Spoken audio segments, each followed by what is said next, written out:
Oke, kita masuk ke contoh soal 2. Di sini langsung aja tentukan gaya perletakan pada titik A dengan analisis sekarang. Jadi titik A itu maksudnya gaya dan momen dari titik A nih. Di titik A itu kan ini kan. Nah, jadi kita jadiin titik A ini 0,0, berarti ya 0,0 nih kita. Nah, dia bakal x, y, z-nya itu bakal berasal dari sini. Nah, jadi kita harus tentuin gaya di situ tuh apa aja. Oke. Nah, terus diketahui juga titik A itu fix support. Nah, kalau kalian lihat di ini di tabel itu fix support itu ada gaya apa aja sih? Gaya di fix support itu ada 3. Di semua sumbu ada dan ada momen juga. Jadi gini. Sini ada, sini ada, ini aku sebut FAX saja ya. FAZ. Sini juga ada FAX dan kesini juga ada FAY. Nah, selain itu, selain ada gaya, dia juga ada momen. Nah, berarti nilai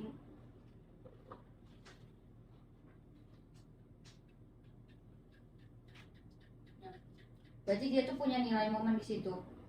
Momennya di sini ada, aku tulis MAZ ya. Sini MAX dan di sini MAY. Nah, jadi dari sini diketahui nih ada gaya apa aja sih yang belum diketahui. Gaya yang belum diketahui itu momen juga perlu dicari ya. Kalau berarti kalau kan biasanya kita tuh pakai momen sama dengan 0. Tapi di sini di dalam momen itu dia bernilai gitu loh. Nah, berarti yang perlu kita cari adalah nilai FAX, FAY, FAZ, momen di AX, momen di AY, momen di AZ.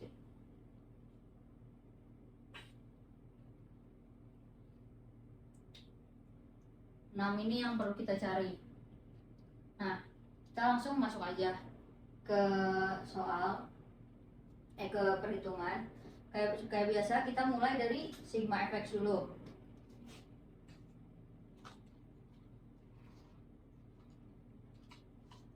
Nah, di sigma fx itu ada apa? Fx itu kan ke sini. Ada gaya apa aja sih yang ke arah x ini? Di sini ada gaya 200 ini ya. 200 Newton. Dengan asumsi positifnya ke sini. Habis itu ada juga FAX. Dah, nggak ada lagi ya. Ini ada FAX ke sini dan ada 200N ke sini. Berarti kalau kita pindah ruasin nilai FAX itu min 200 Newton. Dapat nih FAX, kita tulis. Habis itu lanjut FY. Nah, FY itu ada apa aja di FY? Nah, kalau kita lihat di sini, ini tuh gayanya miring. Miringnya gimana? Nah, dia miring gitu, miring kayak segitiga. Jadi gayanya kayak gini, nggak lurus di sini, nggak juga lurus ke bawah. Sama aja kayak kalau misalnya ngelihat batang di teras itu, kalau misalnya dia miring gitu, berarti dia perlu diproyeksiin kan. Nah, proyeksi ini gimana? Ini aku asumsiin berarti sin itu kan depan per miring dan cos itu samping per miring. Nah, di FY ini ada gaya apa aja sih? FY itu ke sini ya. Nah, dia bisa diproyeksiin ke arah ke sumbu Y. Dia berarti turun ke bawah. Kalau turun ke bawah gini, jadi kalau konsep kayak kita sebelumnya mah jadi tiduran gitu ya. berarti dia ini kan nilainya 400 Newton ya, dikali cos. Itu ada apa lagi? Ada FIY. Ini dua-duanya ngarah ke positif sumbu Y ya, ngarah ke sini, berarti dua-duanya nilainya positif. Nah, cos itu berapa? 400 dikali 4/5 tambah FIY. Nah, ini didapat FIY nya setelah kalian hitung ini, didapat hasilnya 320 Newton negatif. Oke, udah dapat dua nilai, kita masukin. Sekarang pakai sigma FZ. Nah, sigma FZ ini Z itu ke atas gini ya. Nah, ada komponen apa aja gaya yang ke atas kayak gitu. Di sini ada FAZ. Nih, FAZ ke atas ya.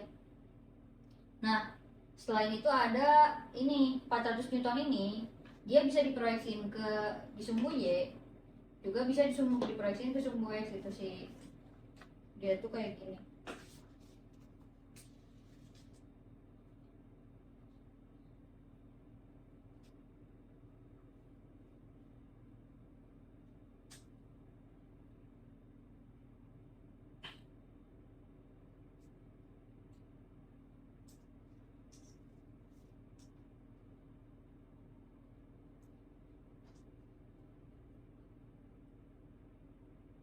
Nah, si 400 Newton tuh kayak gini dia kondisinya. Dia kalau diberdiriin di sumbu Z, kalau ditidurin dia jadi di sumbu Y. Nah, berarti pas lagi di kondisi sumbu Z, dia harus diberdiriin gitu ya. Tapi dia jadinya ngadep ke bawah. Berarti kalau ngadep ke bawah, aku asumsiin dia min.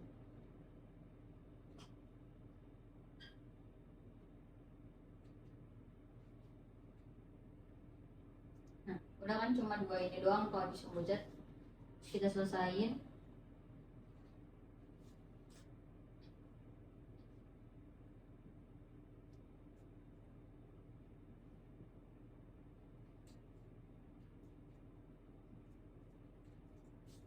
Z-nya jadi 240.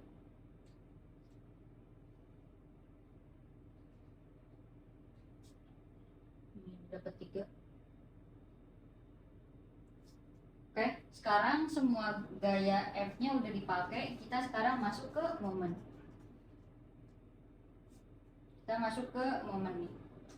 Kita mulai dari momen.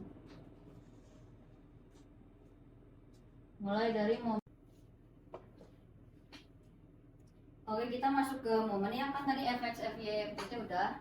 Kita masuk ke momen X. Nah, sumbu X ini ada momen apa aja? Nah, sebelum kita masuk ke gaya luar yang mempengaruhi, di dalam sumbu X nya sendiri diketahui nih, ada momen di dalam situ, ada momen MAX. Katanya tuh karena kenapa? Tahunya dari mana? Tahunya dari tadi join fixed support ini, dia punya momen X di titik itu.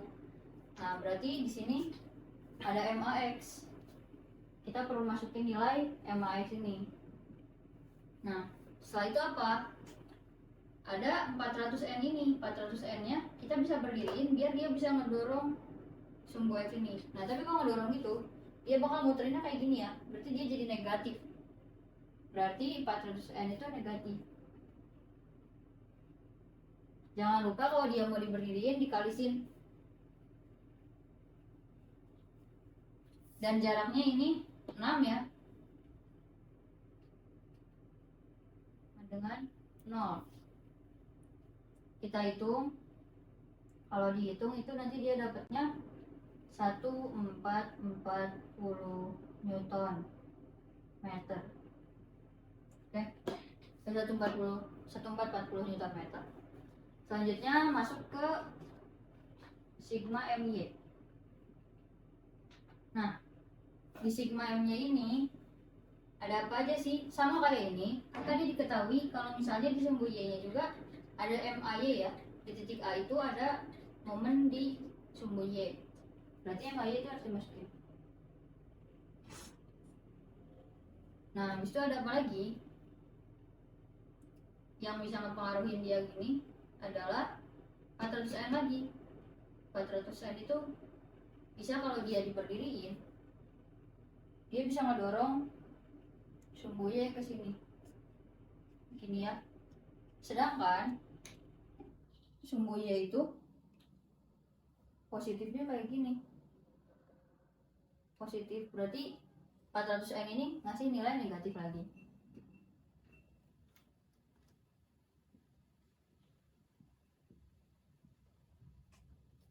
Karena dia mau diberdiriin berarti dia sini ya.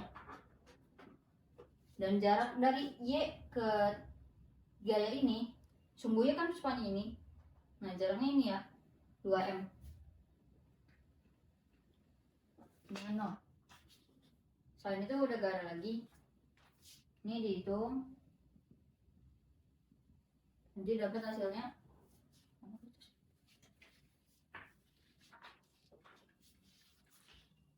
480 Newton meter. Nah, sisa satu nih. Buat MAZ, sumbu Z kan yang ini ya, yang tegak ini. Diketahui juga sama. Ini buat di M di Z. Tuh katanya ada MAZ. Selain itu, apa yang bisa ngegerakin itu adalah 200 Newton ini. Nih 200 Newton kan bisa bikin muter ke sini ya. Nah, tapi karena dia melawan arah, dia kan muternya gini. Dia bakal ke sini. Kalau yang 200 Newton berarti dia minus. Jaraknya dari sini ke sini itu 6. Habis itu 400 Newton juga dia bisa muterin Z.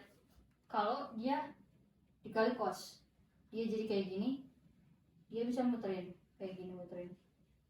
Jadi minus juga ya, karena dia muterinnya kayak gini. Nih dia ada jarak 2 meter kan, berarti dia tuh bisa ngebantu muterin. Dia minus 200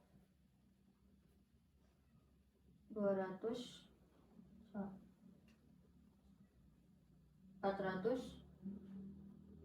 Newton dikali cos ya, karena dikali cos karena dia mau ditidurin gitu ya, biar dia bisa muterin Z. Dan jaraknya 2, karena ambil jaraknya tuh yang ini tuh ya, jadi kali 2 dengan 0. Ini dihitung dan nanti dapat hasilnya. Nah, dapat MAZ nya 1840 Newton meter. Oke.